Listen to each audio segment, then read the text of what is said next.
Stop. Bonjour à tous. Aujourd'hui, j'ai décidé de vous présenter un fusil réglementaire français, le fusil Chassepot. Donc le fusil Chassepot, c'est 1866.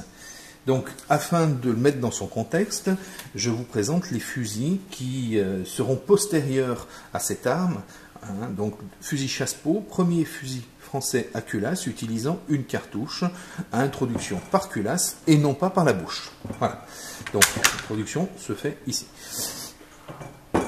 À côté de ça, on a le fusil Gras, 1874, qui est l'évolution directe du fusil Chassepot, puis le fusil Lebel, et après, donc 1886, modifié 93, modifié 34 et autres, après au niveau des fusils.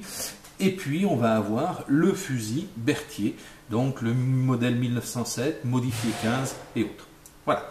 Alors, pour revenir à notre fusil, qui est le fusil Chassepot, donc je vous disais, la particularité, c'est l'usage, à cette époque-là, d'une cartouche à introduction par la chambre, donc cartouche en papier, avec à l'intérieur une amorce interne, une charge de poudre noire et une ogive plomb. Donc là, il va de soi, c'est des munitions que j'ai fait moi.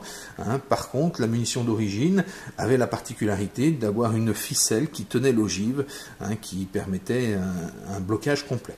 Voilà, j'ai pas la chance d'en avoir une, mais je vous présente malgré tout la cartouche avec laquelle moi je tire. Alors le fusil Chassepot, il est dans une finition blanc. Pourquoi? Parce que c'est l'antériorité des fusils réglementaires français. Le 1822, le 1822 T-bis sont des fusils qui sont finis poli blanc. Et sur le modèle Chassepot, donc de 1866, l'armée va conserver cette finition blanche. Alors ce modèle date de 1872. Donc la particularité du fusil, c'est quoi? C'est étanchéité de la culasse par un joint caoutchouc.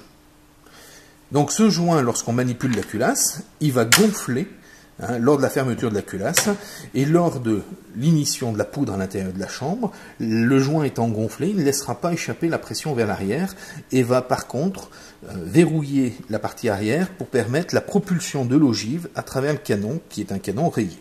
Voilà. Alors, à l'intérieur de la culasse, vous avez une aiguille. Alors cette aiguille, en fait, c'est elle qui va venir percuter la cartouche à son intérieur, à l'amorce qui est à l'intérieur de la cartouche. Donc elle va traverser le papier et elle va percuter l'amorce de manière à créer l'ignition. Voilà. Alors la culasse du Chassepot, c'est une culasse qui est particulière, puisque elle est composée de 3 parties essentiellement, et alors 3 parties aisément démontables pour le nettoyage, parce que c'est une arme, même si c'est une arme à culasse, qui utilise de la poudre noire, et le fait d'utiliser de la poudre noire demande beaucoup d'entretien.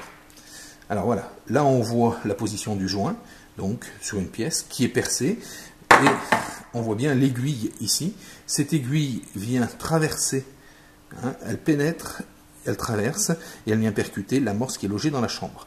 Alors, même si le trou est petit, il y a toujours à l'intérieur des déchets de charbon, de soufre et de salpêtre qui rentrent. Voilà. Lorsque l'on cassait l'aiguille, qui se trouve ici, on est obligé de démonter cette partie-là, derrière laquelle on a le ressort de compression et le porte-aiguille.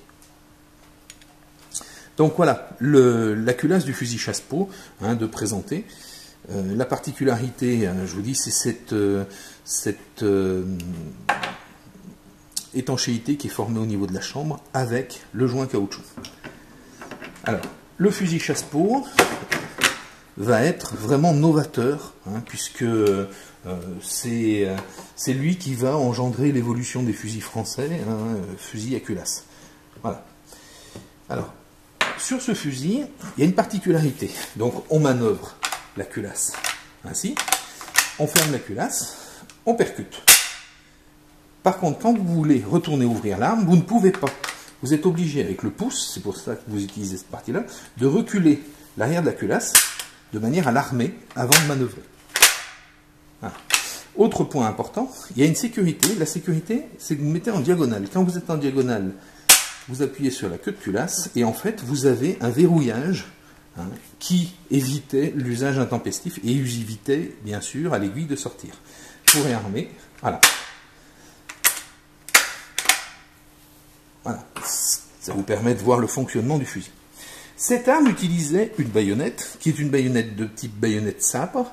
Hein, donc, là voilà. Sur la baïonnette, vous avez les inscriptions de la manufacture. Hein, donc Saint-Étienne, hein, modèle 1874.